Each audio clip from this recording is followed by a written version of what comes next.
Okay, hello everyone. Thank you once again for joining us today. My name is Omar Bashir, and I'm an Education USA advisor based in the Karachi office. Today, we will be talking about our speaker Ranjeeta Maharaj, her Fulbright journey, and how being a Fulbright scholar changed her life's trajectory. But before we start, a little bit about who we are. USEFP is a Fulbright Commission in Pakistan. USEFP promotes mutual understanding between the people of Pakistan and the people of the United States through educational and cultural exchanges. To learn more about our organization, programs, and facilities, you can check our website, which is www.usefp.org. USEFP has several departments, including programs, advising, and so on.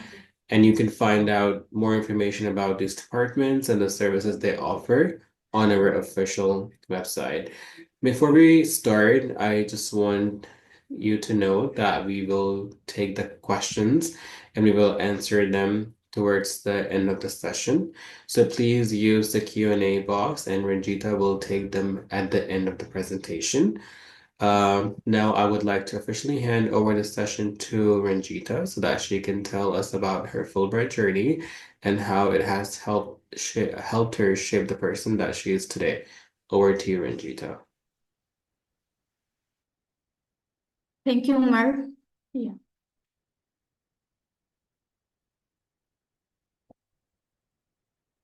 Can you move a slide, please?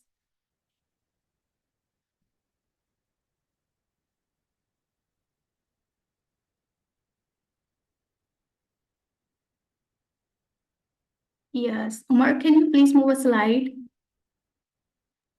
Yes, actually you have access. I just think the response is a bit slow. Just give me 1 second. Oh, no, it's to our... Okay.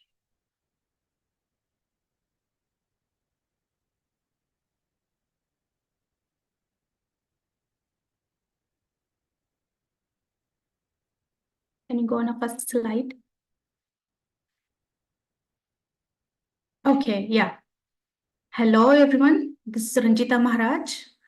I'm here to share my Fulbright journey. Beside, I will be sharing about what is Fulbright, what do they offer, and how did I get it, and what was my experience in all over these 2 years.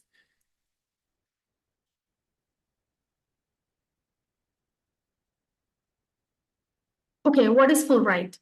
The program was founded by the United States Senator James William in 1946. It's a worldly known scholarship. It's a prestigious scholarship. It's known all over the world.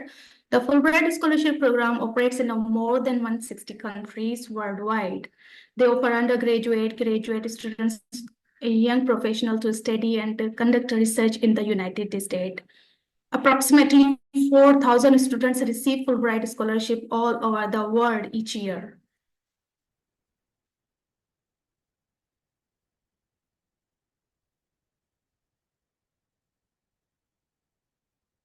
Yeah. So now we're gonna discuss about the Fulbright in Pakistan.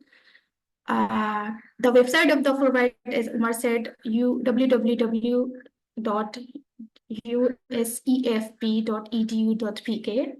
And the USEFP stands for the United States Education Foundation in Pakistan. It began in Pakistan in 1951. Till now, more than 5,000 Pakistani received a Fulbright Award, and they studied, got a degree, conducted research, exchanged idea, contributed to find a solution to share international concern. The Fulbright, this is not just offered by offered for the Pakistani student here or all like a non-USA citizen, but actually the main purpose of the Fulbright to exchange the culture. Okay, so they also offer a Fulbright scholarship to the natives to go out of their boundary to explore the world. So get education, research, cultural exchange. This is personal, physical, mental, and professional growth. This is much more than even cultural exchange.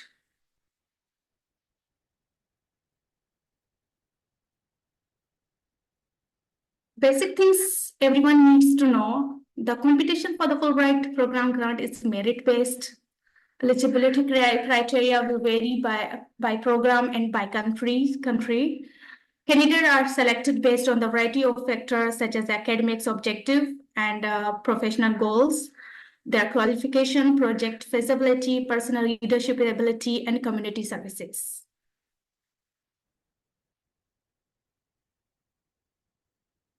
Oh, that's me, Ranjeeta Maharaj. Currently, I'm working as a lecturer at the National University of Modern Languages in a Karachi campus. I did master's degree in applied linguistics under the capacity of Fulbright. And before that, I did an MA in English literature and linguistics from Namal Hyderabad campus. And before even that, I did a bachelor in applied linguistics from Sindh University, Jamshoro. I have more than 4 years teaching experience. I love teaching, and that's my passion. Certification and grant, I actually a Fulbright scholar. I got a Fulbright in 2021 to 2023. And beside that, I also was the member of the Fulbright New Jersey chapter. And I got a research grant for my research thesis project. I have leadership skills on the basis of as a Fulbrighter. I was the board member of the Fulbright New Jersey chapter, and I was also a board member of the chapter run by the MSU Montclair State University, and I was also an academic counselor. About my research, soon after my research to get my master's degree, I recently have presented my paper in a Linguistics Society of America in January 2024. Beside that, I also a member of the American Association of Applied Linguistics, and also I was the member of the Fulbright Association Washington.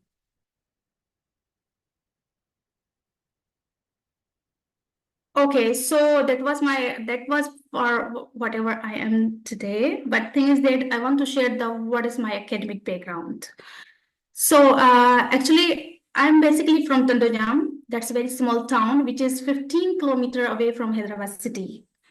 So I got all my basic education from Tandojam. I did one primary education from government school, then elementary and secondary education also from a government girls high secondary number 2 school, Tandojam, and also I did a college from a government.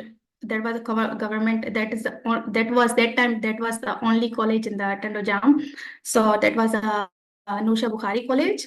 And once I got 12 years education, higher secondary education, then I did a bachelor in applied linguistics. That was in a University of Sindh main campus. And I usually used to do a outbreak from my city to Jamshoro. So this is how I completed my 16-year education.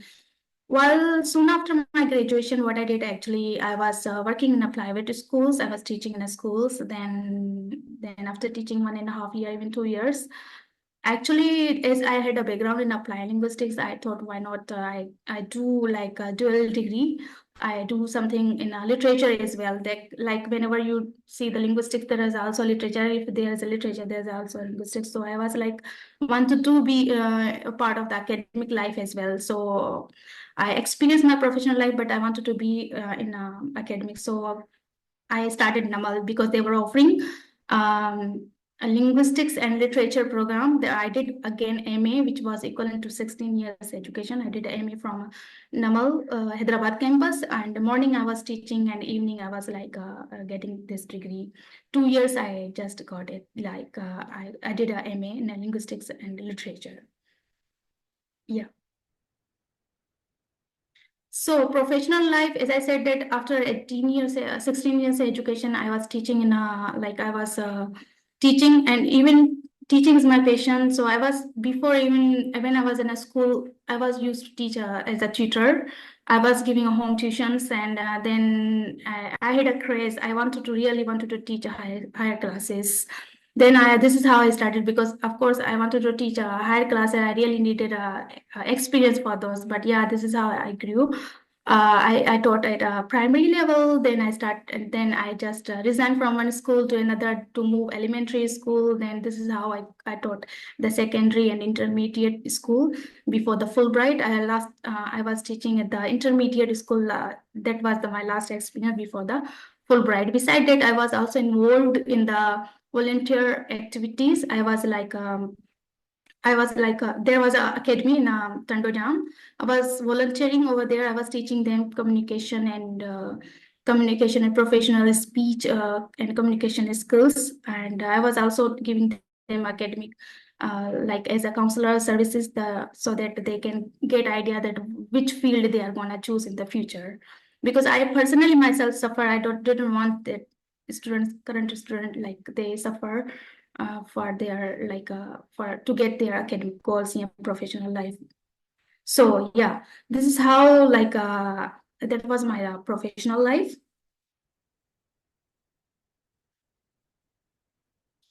Okay, so now I want to discuss that even my Fulbright journey. Even like I shared my academic as well as the Fulbright life. Oh, sorry, for like academic as the professional life. But meanwhile, I was not just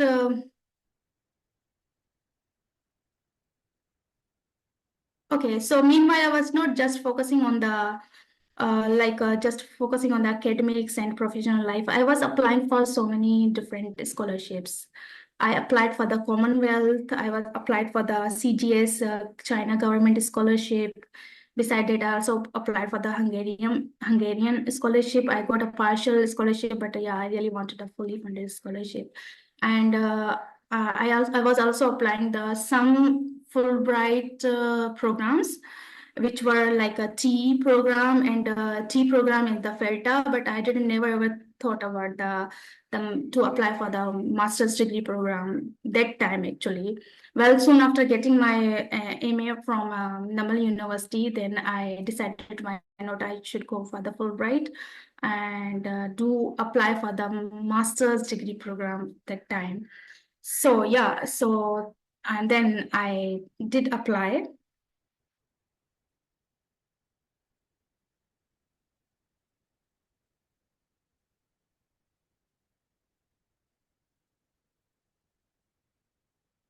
Okay, so I applied for the Fulbright degree program, but that time actually I didn't any awareness about the UGRAD program. That was only a semester exchange program, but yeah, just let's focus on the Fulbright degree program.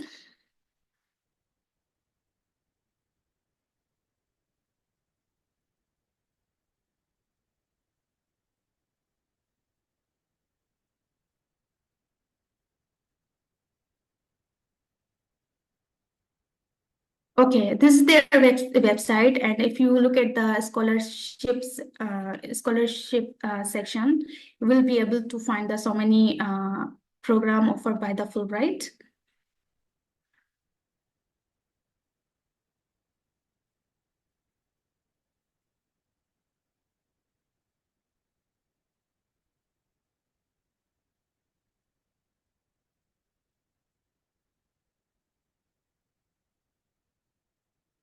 There's a master's degree program and a PhD degree program as well as the postdoc doctorate. So for master's degree program and the PhD, they offer almost the same criteria. Documents are required, the statement of purpose, research objective. These two essays are required for the Fulbright degree program, and current transcript and 3 reference letters. Most important is the GRE.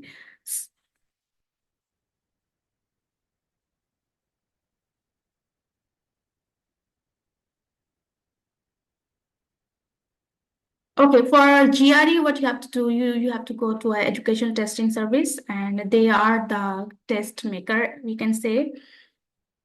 They offer like a uh, there you go for the registration of the GRE as well as the TOEFL program. For GRE, actually, so many students are worried, even though even though before I was applying for the so many professional exchange program, but not for the master degree. One of the fear is the like applying for the GRE and getting score, required score. I did apply for that, and I remember I like thing is that my technical side is very good. And when I applied for that and social sciences, I went through the website. They said that for the social sciences, it's a quantitative, even though required, but some they are going to give the more importance to the verbal section. So, anyways, this is how I just uh, applied for the GRE. And meanwhile, I was also like as I said that I was applying for the so many scholarships. So I was preferring to uh, go for the IELTS rather than TOEFL. So that was the requirement of Commonwealth and Shielding scholarship, even for the CGS, the China government scholarship. But yeah, I feel having both experience, I prefer that. I feel like TOEFL is much easier than the IELTS, and I was preparing for the IELTS, and then TOEFL become very easy for me. And for the GRE, I really did a self preparation. It is the test maker, so I followed their guidelines, their books. Beside that, I also follow the Magoosh, and Magoosh there is a they have a material for the TOEFL as well as the GRE. So I downloaded some app and I keep visiting their websites. And beside that, I also followed some YouTube tutorial. They helped me to know the tips and tricks to go to solve the problem. And if I'm not wrong, like if I say that currently even Fulbright is also offering so many webinars and workshops for the GRE quantitative preparation and the verbal session preparation. I would suggest so many students that if they are worried, do attend those things, those workshops. They are gonna help you a lot that how to prepare for the GRE test. And for especially for the those who have a background of the social sciences, for them like even though qualitative both are important, but verbal session is most they give a more priority to the verbal session rather than a quantitative, even though quantitative is important, but yet the weightage of the verbal section is more than the quantitative. So yeah. Beside that, okay, so there are two essays. Remember, I shared earlier that statement of purpose and another one is the research objective. So, statement of purpose and research objective, their maximum words length is 750.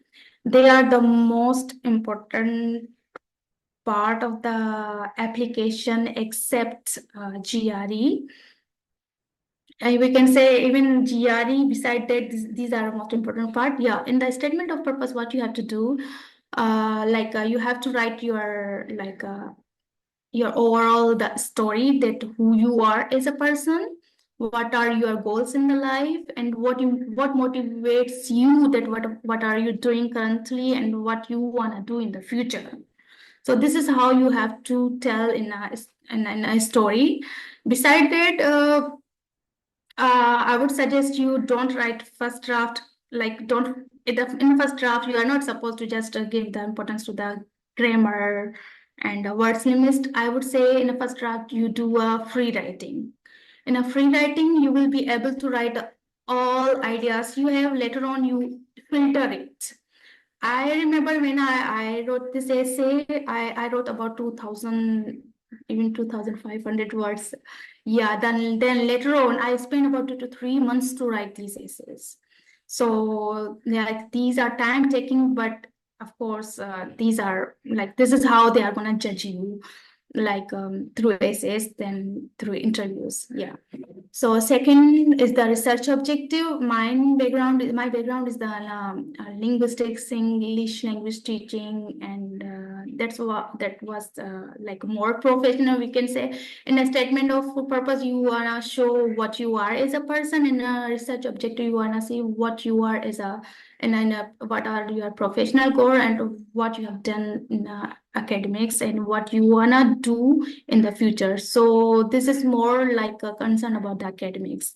This will help them to know that what you will be able to, why you want this scholarship and how it's gonna benefit to our country by doing that research. So these are the most important essays you have to write, and you have to submit your GRE score. That is the basic eligibility criteria. Okay, so reference letters, yeah. So minimum 3 reference letters are required. And I remember that time they also had when I applied, they had a manual and electronic both options, and still they have the same. How I divided personally, like I had a connection with the 3 academic organizations.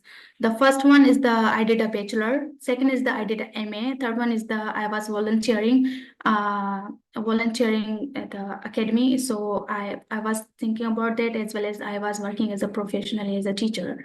So I prefer to keep 2 academic and 1 professional. But what happened actually, I was not sure whether I get it 3 on the time or not. But I communicated on the mobile phone with 4 to 5 people, professors and referee. Then I just received their email and sent them request electronic e-request on the through the Fulbright portal. Okay, so among them, two professors were not able to submit it, but of course, yet three of them they submitted it on the time. So luckily, I'm glad that I sent to 5 that at last I got a 5 responses. So this is how you have to choose pick accordingly so that they submit your reference letter on the time. And on the electronic copy, the good thing is that once they submit it, you will be able to see the tick mark that they have submitted it. So, and that is the very easy way to go for. So yeah, this is how I did it.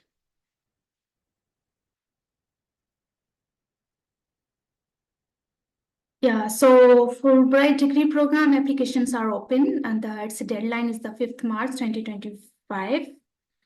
And yes, so what you have to do, you have to submit your GRE score, 3 reference letter and 2 essays.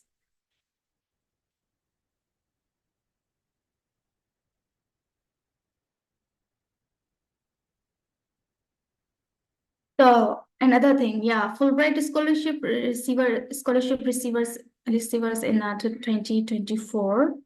So actually, specifically for the master's degree program, I would say we are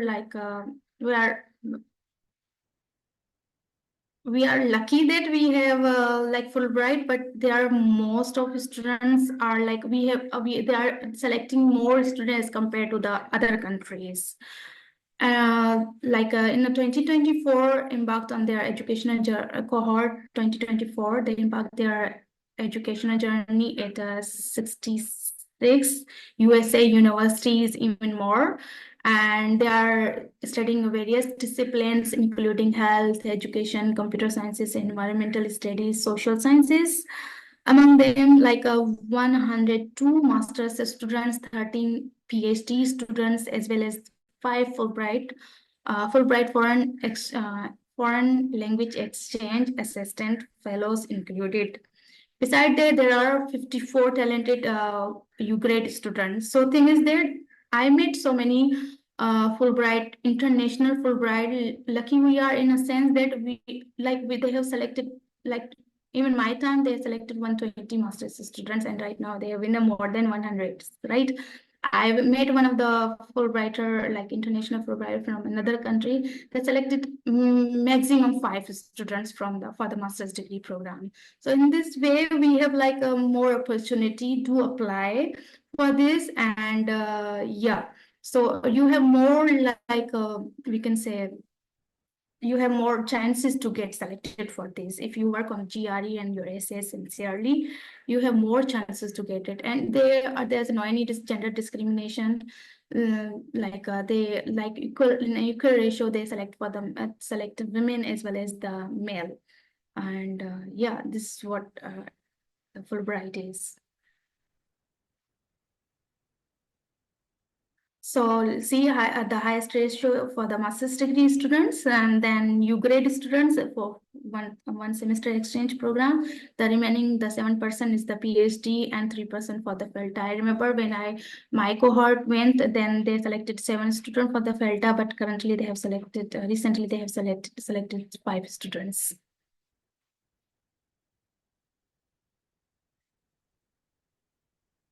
How do I apply? So yeah, you read all application instruction carefully before beginning the application.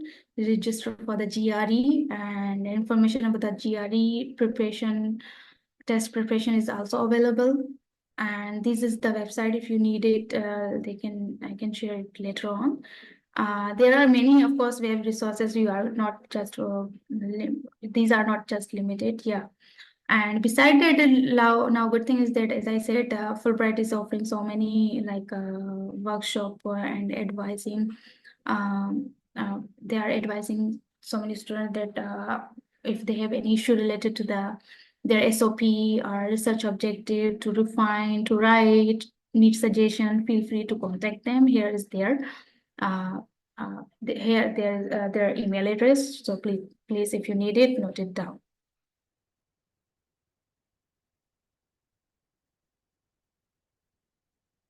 Okay, so selection process. Once you have submitted the application, there are 4 rounds, even 5. In the first round, all applications are screened for the completeness and the minimum qualification. And for round 2, complete applications that meet the minimum qualification are evaluated according to the set of the established criteria and shortlisted. And once the first and second round is done, the third round they have a in-person or virtual. My time, when I was like that time, the COVID time, so I did a virtual interview. But yeah, the in-person or virtual, they can take an in-person or virtual interviews for the shortlisted applicants. And it's can between June and August. Yeah, because here recently dates are changed. Before they used to offer in the June, July, but currently they have started. They have like announced recently. So yeah, there might be this time it might be in the March, and they might select a student for the interview. Yeah. So the final candidates and alternate are selected in September. Applicants who have become a finalist and alternate will be notified by the email, of course, or everything usually go through email. And if students are not replying on the time, then they usually call. So they are very smooth and active communication between the students and the organization. So yeah. And the final approval, actually, thing is that they select student on the principal basis as well as the alternate. So I was the principal student that time. Yeah. The final approval is given by the Foreign Scholarship Board in the Washington, D.C. So of course, either you are final alternate candidate, or principal candidate, they usually issue a letter at the end that is clearly mentioned on that letter.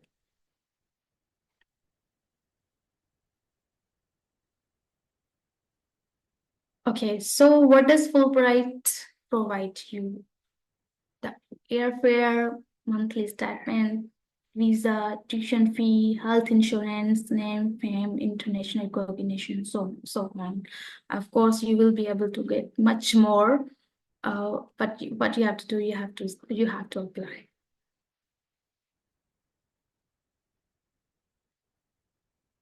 Okay, that was all about my like a Fulbright process. That's how I applied. I got selected, and then during my Fulbright period, my journey started in 2020, even 2022. But I traveled in 2021 in August. And traveling all alone by yourself was, of course, exciting as well as the challenging. Challenging. And I remember I was a little afraid. I'm like cold sensitive. I was very much afraid about the weather over there. And beside that, I always lived with my family. And whenever I except Hyderabad, I didn't travel all alone by myself. And always my father accompanied me.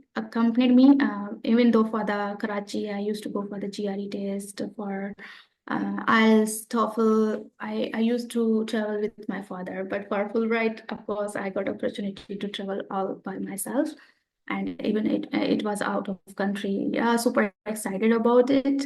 And yeah, I just lived a semester in a dorm.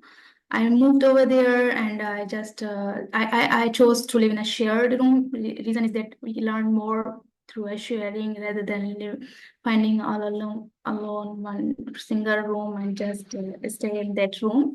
So I really wanted to be mingle with the people. So I lived a semester in a dorm.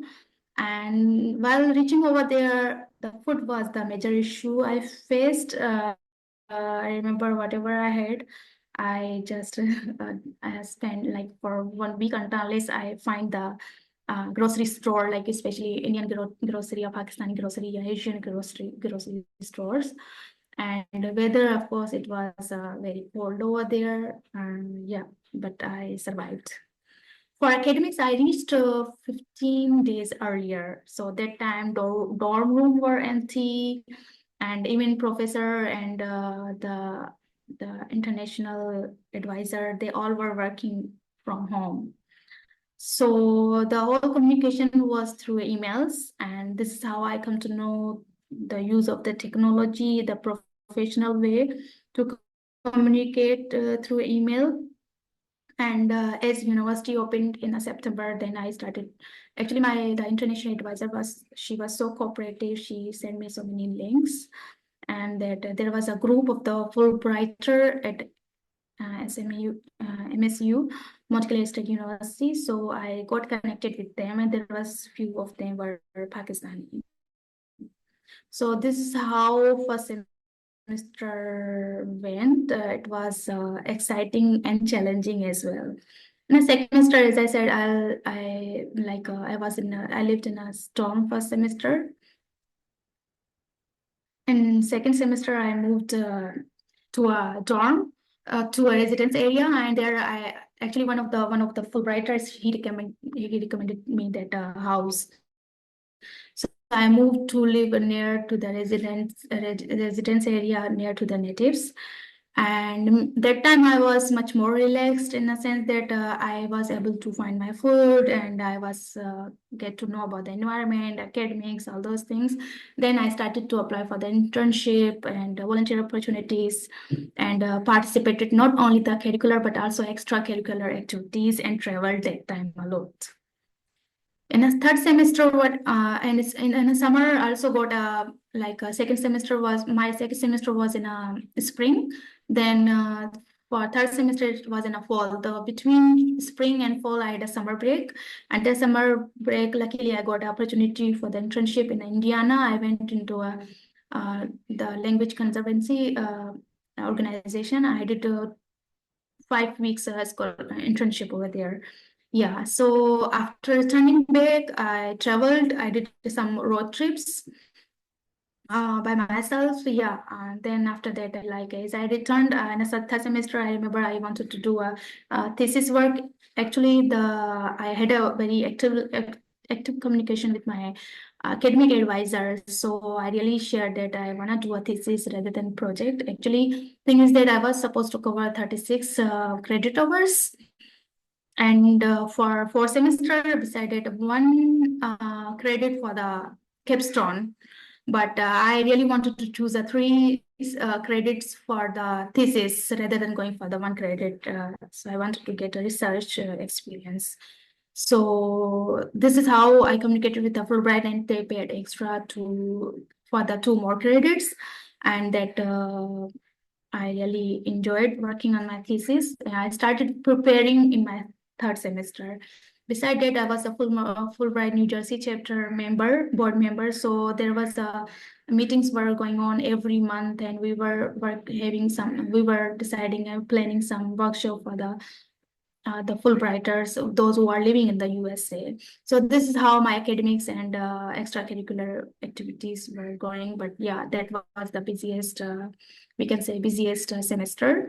And the last semester, it was again spring. And also I remember that when I was choosing to do a thesis, I had a communication with my academic advisor, and also had to find the supervisor. Like my area of interest was the not falling into a ELT, English language teaching, neither in applied linguistics. Actually, I was more concerned about the like psycholinguistics, second language acquisition, and neurolinguistics kind of things, because I read a lot.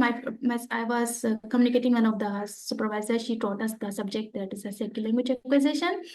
So I communicated with her. She said, the area you are saying that is a little complicated. You do not have that much enough time to complete that research.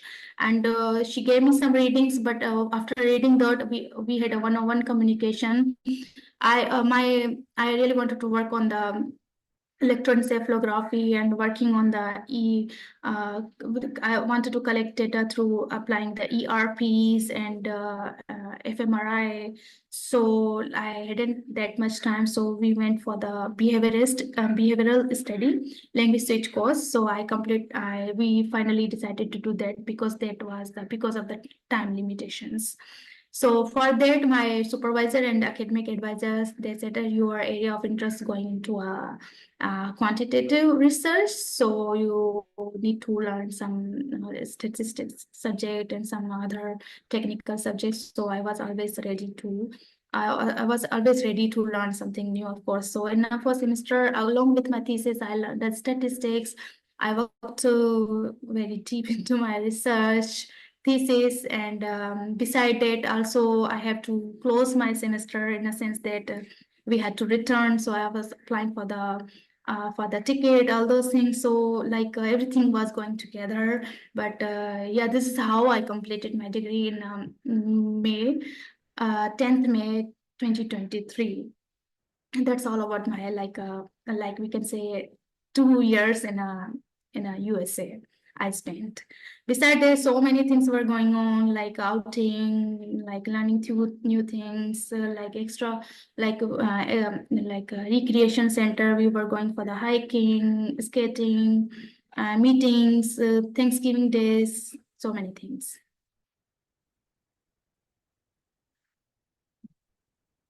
Okay, here are some of my pictures. That's my day of the degree. And these two pictures are from I was the member of the Fulbright New Jersey chapter. So these are like pictures from there. And beside that, there was a New York from MSU, about 20 to 25 kilometers away. So we had a very frequent visit at the New York, and there was the Fulbrighter there in the New York. We used to have a get together, and some of them, one of them is from Malaysia, Thailand, Italy, and Greece. So I really enjoyed communicating with them, and like talking about their culture, exchanging ideas. Yeah.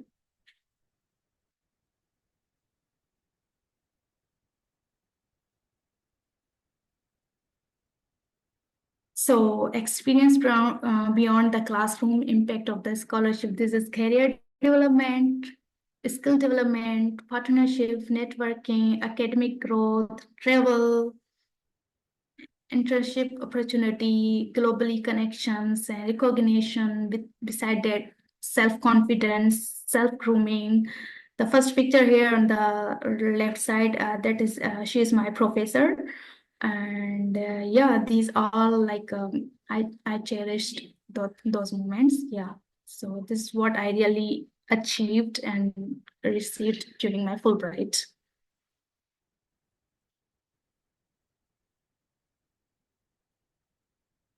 After Fulbright, so yeah, currently actually I'm a full-time lecturer at the Namal Karachi campus. And actually, as I earlier mentioned that I'm from Tandojam, so I love nature. Actually, I'm not getting adjusted in the Karachi, so I usually travel Hyderabad back on every weekend and return back for the job to Karachi. And along with, I also do take some Fulbright awareness sessions.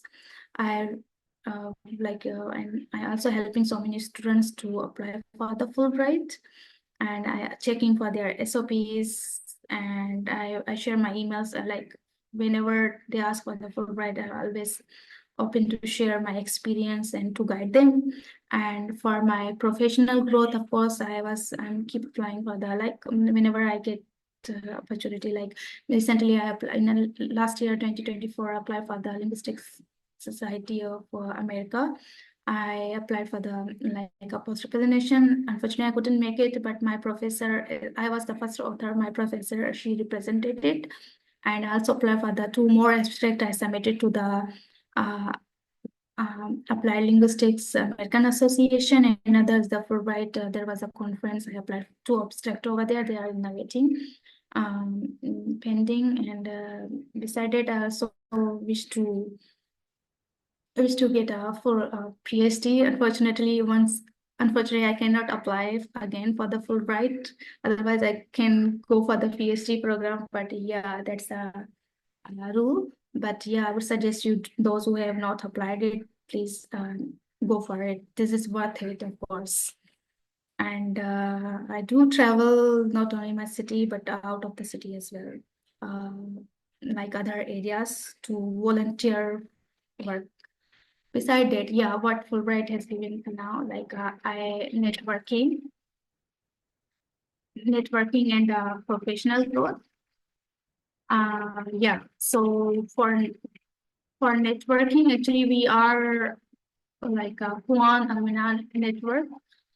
Um, that's like all Fulbrighter from the Pakistan. They do have a get together and they attend conferences arranged by the USEFP. And as I my profession is the like I'm my major is the linguistics.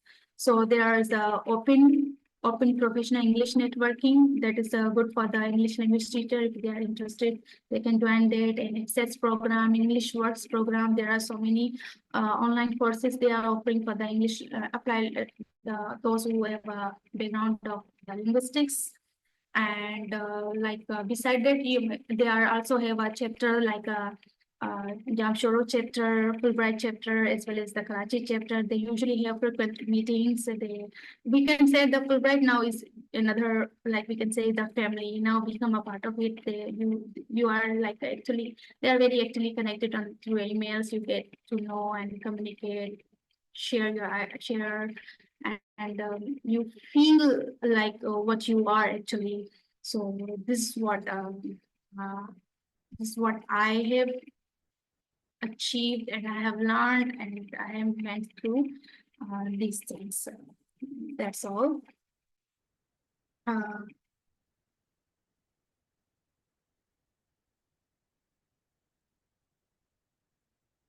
we can take a question answer if there are any.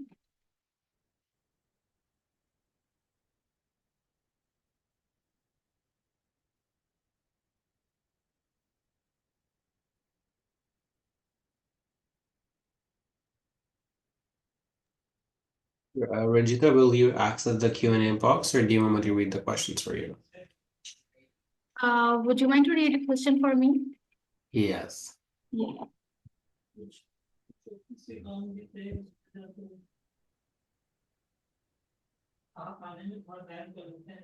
There's so many.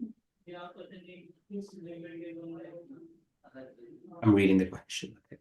So someone asked, is GRE necessary in order to apply for this Fulbright scholarship?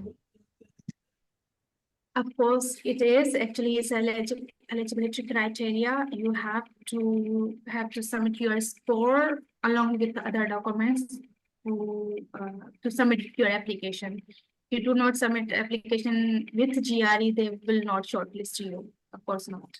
Yeah. Thank you. Someone asked, in which university were you placed? I was in the Montclair State University, that is in New Jersey.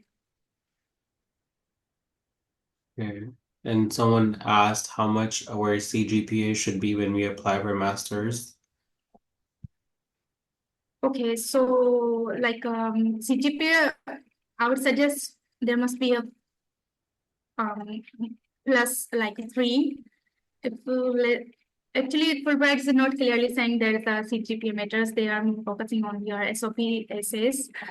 But yeah, if you have a more than 3 points, more than that, then it's gonna be like it's a positive. It's a positive and it's a weightage.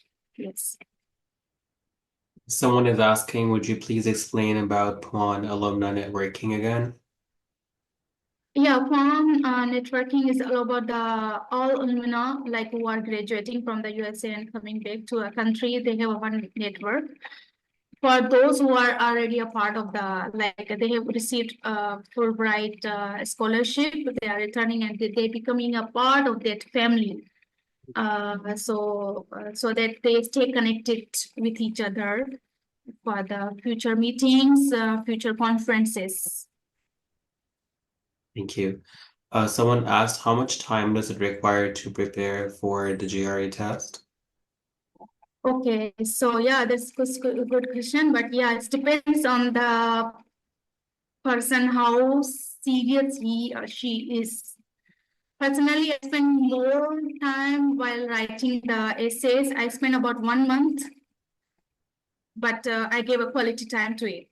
I spent 1 month for that and I did it. But if you are giving a quality time to prepare within 1 month, you will be able to do it. But yeah, another positive point is that mine, I'm like little into the quantitative section, like I have good mathematics skills and I did practice a lot. And for those who are like afraid, I would suggest at least you start to prepare, do give time. Nothing is impossible. So everything is doable. If you spend 1 month and do work on it, it's doable. But you must not like keep fear to kill you for that. Yes. Thank you. Some students are asking if you could share your email address and if they could reach out to you to get feedback on their SOP. Yes, sure. I can write in a chat box. Yes. May I? Yes.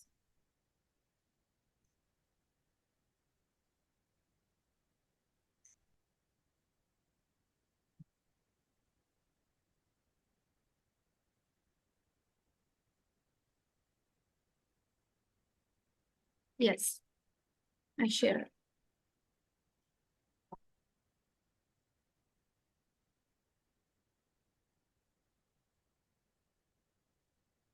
So we have shared, Ranjita has shared her email address on the chat in case anyone has any questions or need feedback related to their SOP. You can feel free to send an email to her. But Ranjita, thank you so much for joining us today and sharing your Fulbright journey with us today. I'm sure a lot of students learned a lot from you, and I'm sure that some of them might be reaching out to you as well.